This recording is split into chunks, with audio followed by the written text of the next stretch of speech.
3 questions pour être un peu organisé. Libertic, juste une petite question. Qui est derrière? Ce sont des collectivités, des associations? C'est financé par quelle organisation? Pour Libertic? Oui, Libertic. Libertic, c'est une association. Alors, nous sommes 8 Nantais qui s'est montée donc en 2009. C'était une pétition qu'on avait lancée pour demander l'ouverture des données de Nantes Métropole. Nantes Métropole avait accepté d'ouvrir, mais ils se sont dit, mais on veut bien ouvrir, mais comment on fait? Et comme à l'époque, personne ne savait exactement le faire, Rennes commençait tout juste, eh bien, on s'est retrouvé dans la position finalement d'accompagnateur d'ouverture des données.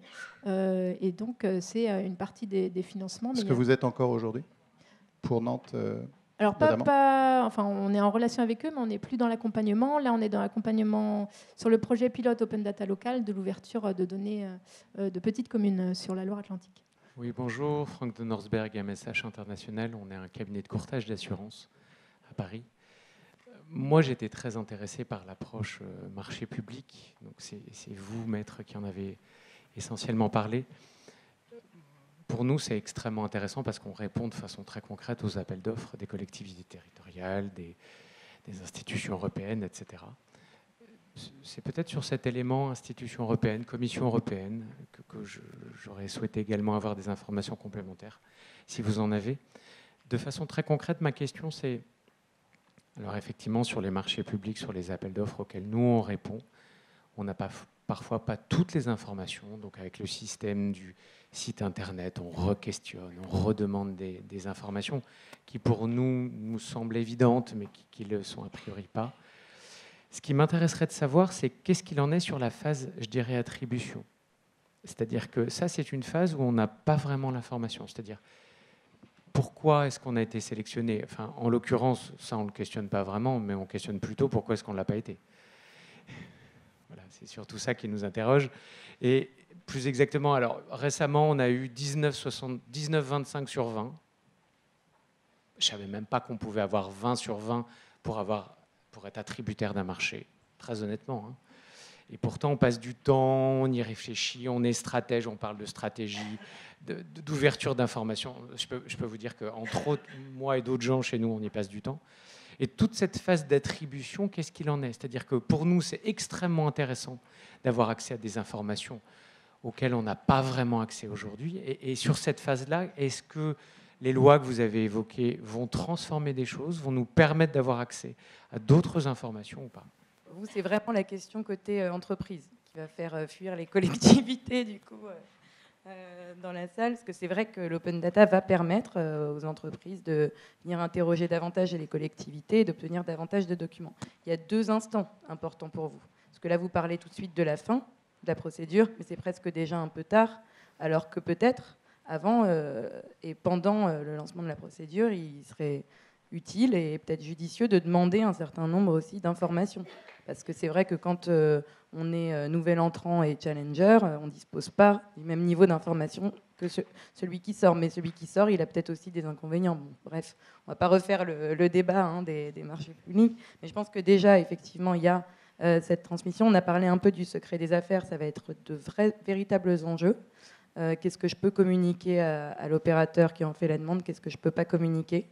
Les avis de la CADA, on le voit, sont quand même de plus en plus ouverts. Hein. Il y a beaucoup de choses qui sont communicables. Moi, j'ai reçu un dernier avis où on disait que même l'offre initiale de l'attributaire était communicable, sans même considérer que cette offre initiale pouvait être couverte pour partie par le secret des affaires. Ça m'a énormément surpris, parce qu'il y a quand même aussi toute la stratégie, et on rentre dans la définition du secret des affaires. Donc, ça va être vraiment du cas par cas, plutôt qu'une réponse générale à donner dans ce domaine si complexe, en tout cas du secret des affaires, qui, parenthèse quand même, le secret des affaires a été défini dans la loi Le Maire et aussi dans les ordonnances concession. Par ailleurs, on a aussi des jurisprudences du Conseil d'État et les avis de la CADA. Ça fait juste parfois 4 éléments à prendre en compte pour composer dans ce secret des affaires. Côté privé, parfois en votre faveur, côté public aussi en faveur. Donc, et enfin, pour revenir sur votre question, à la toute fin, qu'est-ce qui se passe? En réalité, les documents ne sont jugés comme étant définitifs qu'à compter, en tout cas, de la délibération puis de la signature du contrat.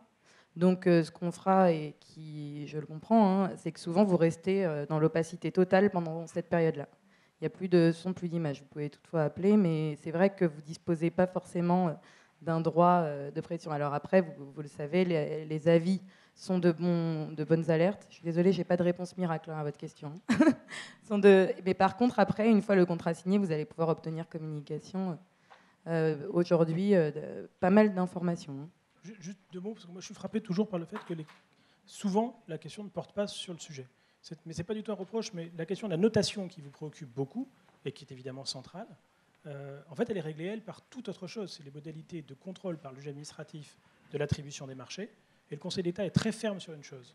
Les critères et les sous-critères, on doit les donner. Et ça, vous les avez. En revanche, la méthode de notation et le mode de notation, il n'y a pas de justification à fournir. Du coup, il n'y a pas grand-chose à attendre des dispositions sur l'open data s'agissant de la notation, parce que ça reste fondamentalement une compétence, qui reste une compétence quasi discrétionnaire de la collectivité publique sur la notation. Monsieur, bonjour à vous. Bonjour, je m'appelle Guy-Francis Parmentier, je suis mandataire mutualiste à la SMAC, donc je représente des sociétaires. Une petite question de Candide. De plus en plus souvent, les collectivités sont conduites à mettre en place un dispositif permettant d'avertir la population lorsqu'il y a un risque qui survient.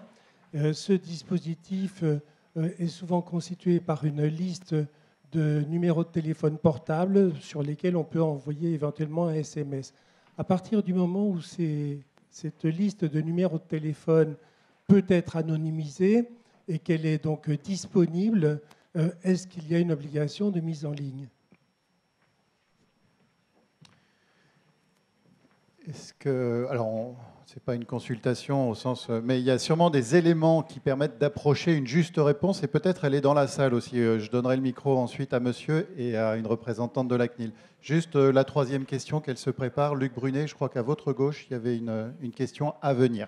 Alors, sur la diffusion, sur cette question de la liste de sécurité civile au sens large. Là, vous êtes dans le sujet, il faut reconnaître. Vous êtes obligé d'essayer de vous répondre. C'est super embêtant. Alors, on est justement au cœur de la problématique qui est l'obligation de communiquer, l'obligation pas de communiquer, mais de rendre public, et en même temps l'obligation de protéger. Moi, je ne vois pas très bien comment on peut anonymiser et ne pas porter atteinte à la vie privée des gens ou à des secrets protégés, des listes qui comprennent 2 types d'infos, des noms protégés et des numéros de téléphone protégés. Donc, j'aurais tendance à vous dire, mais je vous passerai la parole parce que vous avez peut-être là-dessus des idées plus claires que moi sur justement ce qui est la protection des données. Du point de vue de la communication, enfin de la diffusion, vous ne pouvez pas diffuser sans protéger. Et du coup, à mon avis, votre fichier, ça va devenir 2 colonnes vides. C'est-à-dire que les noms sont supprimés et les numéros de téléphone sont supprimés. L'usage me paraît faible du document. Donc, a priori, on n'a pas d'obligation de diffuser. Mais peut-être que vous avez d'autres idées sur le sujet. Ce qui compte, c'est de respecter la loi, maître. Madame Pézard, et ensuite Je réponds tout de suite, je n'ai pas les idées très claires sur le sujet, mais je reprends ce que j'ai dit tout à l'heure, c'est qu'il faut le consentement. Alors, pour X raisons, si la personne qui est titulaire du numéro de téléphone, par exemple, ou de la donnée à contrôler ne consent pas, eh bien, c'est non. Et la personne peut très bien... Il y a aussi un droit dont on n'a pas parlé, je crois, c'est le droit à l'effacement. Alors, vous pouvez très bien consulter vos SMS ou le numérique, et en voyant qu'il y a une donnée que vous n'acceptez pas, qu'il vous est personnel, vous pouvez immédiatement demander le droit à l'effacement, et immédiatement, il doit vous être accordé. Donc, il y a le droit à rectification qui est plus simple et évident. Alors, si vous voulez, je crois que pour la protection des données personnelles, qu'on est en train de travailler, c'est vraiment l'individu qui... Alors, c'est un petit peu des généralités, mais l'individu qui reprend en main ces données. Mais à savoir si c'est le numéro de téléphone, est-ce que vous considérez, après, il y aura des discussions, si c'est le numéro de téléphone de votre bureau, ça ne sera peut-être pas considéré comme un droit, avec la possibilité d'un droit à l'effacement. Vous voyez, je crois que on est un tout petit peu... ambigu sur, on l'a dit, la propriété des données, mais aussi qu'est-ce que la donnée veut. Tout à l'heure, il y a une question, je crois, sur qu'est-ce que la donnée, on n'en sait trop rien. Donc, vraiment, la CNIL, qui travaille énormément cette question, et aussi l'interlocuteur privilégié pour chaque nation, chaque État. Donc, votre question, elle est très importante, mais elle n'a pas la solution. Elle va se prolonger, la réponse, dans la deuxième table ronde, celle qui nous occupera à partir d'11h30 à peu près, avec la CNIL en particulier. Juste pour continuer dans ce côté paritaire, en peer-to-peer, monsieur et madame. Merci, Olivier Foucault. Je voulais réagir. On est sur quelque chose d'intéressant parce que les fichiers auxquels vous faites référence sont protégés en amont. C'est-à-dire qu'il ne peut pas y avoir d'inscription autoritaire sur ce genre de liste, sauf dans le cas des sites Seveso. Ça veut dire que préalablement à la constitution de ce fichier, il faut avoir recueilli l'assentiment de la personne. Donc on est sur une protection initiale. Et puis après, derrière, c'est vrai que le fichier, c'est un fichier par essence complètement désanonymisé. Et donc du coup, en termes de communication, on ne peut le transmettre que les colonnes vides. Oui, Sandrine Maton, Toulouse Métropole, et donc j'interviens juste après. Là, ma réponse de praticienne. À Toulouse, nous avons un outil de gestion justement de communication à la population en cas de risque, donc on appelle le fichier alerte en masse. Et pour moi, la réponse, elle est simple, c'est que ça ne fait pas partie de l'open data. C'est-à-dire que ça comporte des données à caractère personnel, avec donc les noms des personnes et leur numéro de téléphone. Donc par essence, ça ne peut pas être mis en ligne, ça ne peut pas être diffusé. Voilà. Donc la seule exception qu'on pourrait imaginer pour qu'on puisse le diffuser serait de demander l'accord préalable aux individus pour qu'on le fasse. Mais je dirais que ça n'a pas de sens. Au moment où ils donnent leur... Ça n'a pas de sens, puisque l'intérêt de la constitution de ce fichier, c'est de permettre à la collectivité de communiquer aux individus qu'il y a potentiellement un site Seveso qui est en train de cramer, pour être vraiment très clair, ou un risque d'inondation et que vous êtes sur le lit de la Garonne. Et donc là, il faut faire quelque chose. Mais c'est tout. Je veux dire, ça n'a pas d'intérêt, ça n'a pas de sens à être communiqué. Donc pour moi, c'est complètement hors champ de l'open data. Alors ça bruisse encore, hein, y compris chez vous. On va passer à une autre curiosité de notre auditoire et puis ensuite s'acheminer vers la fin de cette première table ronde. Pardon, monsieur, bonjour. Oui, bonjour. Merci beaucoup, Pascal Thoiry de la ville de Montreuil. Je voulais juste faire une petite remarque. D'abord souligner la qualité du propos de Maître Goutal qui, à mon sens, a vraiment soulevé les véritables enjeux que vivent à ce jour les collectivités territoriales et qui a soulevé toutes les difficultés que l'on rencontre et que l'on ne va pas manquer de continuer de rencontrer tous les jours. Enfin, jusqu'au moins à octobre 2018, date à laquelle nous sommes censés publier un certain nombre de choses. En revanche, moi, ce que je voulais poser plus ou moins comme question ou en forme de remarque plutôt à Madame Claire Gallon de Libertic, c'est l'espèce de paradoxe contenu dans son propos, puisque j'ai bien compris la volonté d'ouvrir les données, etc., et comme l'a souligné Maître Goutal. En revanche, donc, cette volonté de transparence, de démocratie, ce qui est parfaitement louable en soi, à mon avis, s'expose quand même à une difficulté, c'est qu'effectivement, il faut permettre la circulation de l'information ou de la donnée, puisqu'on ne sait pas ce qu'est l'un ou l'autre, mais en tous les cas, il faut que ça se diffuse. Alors, diffusons-le, partageons-les, laissons aux utilisateurs le soin de commenter, vous l'avez dit dans votre propos, en disant...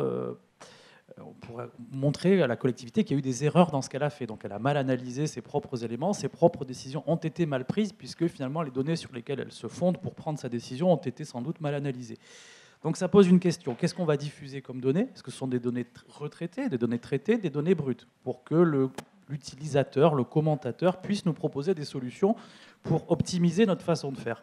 Alors ça pose une question paradoxale, c'est-à-dire que jusqu'où peut-on être démocratique et transparent ? C'est-à-dire qu'une majorité municipale, quelle qu'elle soit, prendra un choix de faire ça ou ça, parce qu'une majorité l'aura décidé, et puis donc les utilisateurs, les citoyens de la ville pourront aller commenter en disant finalement c'est pas vraiment démocratique, c'est mal fait, etc.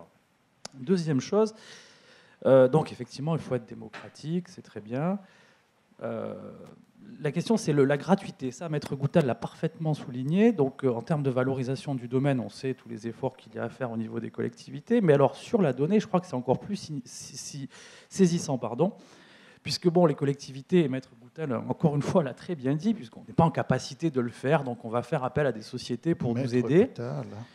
Oui, effectivement, il est très au fait des collectivités. et ils ne travaillent pas avec la ville de Montreuil. Mais bref, tout ça pour dire que donc voilà, on va devoir mettre en place ces solutions. Donc on va faire appel à des startups, à des sociétés X ou Y qui vont nous proposer, financièrement parlant, des solutions pour qu'on puisse mettre en ligne, puisqu'on ne sait pas le faire tout seul ou difficilement. Et ensuite, d'autres sociétés, les startups dont parlait Maître Goutal encore, vont nous proposer d'analyser nos propres données et ensuite de nous les revendre. J'ai un exemple en tête qui est en train de se développer, j'aurais très vite fait, sur tout ce qui est données juridiques, puisque bon, la question, je la connais un petit peu. Donc les collectivités, vous le savez, rédigent des notes juridiques, les services juridiques qui sont relativement pénibles, mais pas que, rédigent des notes qui peuvent participer donc, à la prise de décision. Alors que va-t-on faire de ces notes? On va les diffuser au titre des données diffusables potentiellement, et puis ensuite, eh bien, il y a des sociétés qui nous proposent aujourd'hui de les mutualiser et de les vendre ou de les revendre. Et donc ça, c'est quand même assez intéressant de le remarquer. Voilà, je ne suis pas beaucoup plus long. Si ces notes sont diffusables, d'ailleurs, concernées par la libération des données encore plus. Claire Gallon, et on ira vers nos juristes. Je crois qu'il n'y avait pas de questions, en fait. Non, mais il y avait une empathie manifestée. Oui. Je suis d'accord sur certains éléments, notamment sur le fait que, sachant que les données vont être publiées, les producteurs de données vont pouvoir finalement anticiper une mise en forme ou une hiérarchie ou une méthodologie de collecte, de création des données, et ça peut orienter finalement ces créations-là, sachant que ça va être publié derrière. Ça, c'est un fait. Tout à fait. Sur la question de la qualité des données, déjà, il n'y a aucune obligation de qualité dans la publication des données, mais il faut bien être conscient, moi je ne connais aucun acteur qui ait des données qui soient extrêmement bien qualifiées, justes, pertinentes, et exactes et correctes avant l'ouverture de ces données-là. C'est ce qui a permis de démontrer finalement l'ouverture, c'est qu'il y avait en effet des données parfois périmées, parfois erronées, même au sein du gouvernement, lorsqu'ils ont ouvert les données, c'était sur les stations-service, avec les prix des carburants aux stations-service, vous aviez des stations-service qui s'étaient retrouvées en Somalie, etc. Donc oui, bien sûr, il y a des erreurs dans ces jeux de données. Et le changement de paradigme, c'est aussi de dire, bah voilà, finalement, on n'est pas la toute-puissance parfaite, il y a aussi des erreurs en interne, c'est un fait, assumons-le et on avance. C'est aussi un changement de paradigme, ça. Après, sur la question des reventes de données aux collectivités, il y avait l'exemple, il me semble que c'était à Bordeaux, où il y avait des vélos en libre accès, et Bordeaux diffusait ces données en libre accès, donc ils montraient la disponibilité des vélos sur chaque station. Donc ils avaient le temps réel, les données en temps réel. Mais ils n'avaient pas stocké ces données-là. Je crois que c'était un étudiant, peut-être, s'était amusé à stocker toutes ces données-là. Donc il avait l'historique, à la fin de plusieurs années, de la disponibilité des vélos aux différentes bornes. Cet historique permettait de démontrer qu'il y avait des problèmes de réapprovisionnement sur certaines bornes et pas sur d'autres, et de questionner un peu la gestion finalement de réapprovisionnement de ces vélos-là. Et ces données ont été rachetées par la collectivité parce qu'elles diffusaient le temps réel, mais elles n'avaient pas l'historique. C'est des cas, en effet, qu'on retrouve, mais je peux vous assurer, selon, alors ça sera vérifié, mais a priori, ils ne l'ont acheté qu'une fois. C'est-à-dire qu'après, ils sont considérés que voilà, finalement, ça a une valeur, on en a besoin, maintenant on stocke. Donc ça permet, c'est aussi, il y a aussi des erreurs en cours, on apprend, on avance. 2 mots sur la gratuité. Je comprends l'argument qui consiste à nous dire, on en a déjà parlé il y a 6 ans, vous êtes gentil, il fallait être là, c'est trop tard. Mais je ne peux pas l'entendre totalement quand même, parce qu'on a quand même le droit de poser encore aujourd'hui la question de la gratuité, surtout qu'à l'époque, quand la question a été posée, c'était avant l'obligation de diffusion spécifique qui ressort de la loi Le Maire. On a parlé de la gratuité à un moment où c'était une communication beaucoup plus simple, et on a vécu la rediffusion au moment de la loi Le Maire avec la gratuité. Pardon, mais je crois que ça change quand même légèrement l'ampleur du sujet. Et pour revenir là-dessus, les concessionnaires d'ailleurs nous montrent bien l'exemple. Pour eux, la donnée, c'est super important. Et c'est pour ça qu'ils se battent comme des beaux diables, qu'ils ont obtenu que les textes leur permettent éventuellement d'essayer de lutter contre les clauses que vous évoquiez, d'essayer d'éviter qu'elles soient dans les contrats. C'est bien dire que pour les concessionnaires, les données, ça a de la valeur. Voilà. Donc il y a cette ambiguïté-là profonde. Et l'argument économique de « on va générer des centaines de millions d'euros, voire des milliards », je ne suis pas certain qu'on a intérêt à trop l'agiter aujourd'hui, parce que les premiers retours qu'on a sur le sujet sont plutôt désastreux. Donc la question de l'argument de la gratuité, pour moi, de toute façon, il était en quelque sorte derrière nous, la loi le prévoit. Mais ça reste quand même un peu problématique et on a toujours besoin d'être convaincu. Je ne demande qu'à l'être. Mais pour l'instant, je suis désolé, ce que j'ai lu ne me paraît pas définitivement convaincant. Juste 2 écueils sur l'open data d'une part et le big data d'autre part. Sur l'open data, on se rend compte au fil des dernières conférences, et la question le prouvait, qu'avant même de parler d'open data, il y a une strate qui n'est pas encore tout à fait finie, c'est comment on communique et comment on va traiter cette question de secret des affaires. Parce qu'on est déjà en fait à la strate d'après, alors que déjà celle-là, elle n'était déjà pas évidente. Donc je pense que voilà, il y a un travail à faire là-dessus. Et on pourra en reparler. 2, sur le big data et les aspects économiques, juste un petit truc, moi, à chaque fois qui me titille, c'est qu'on parle gratuité, bien sûr.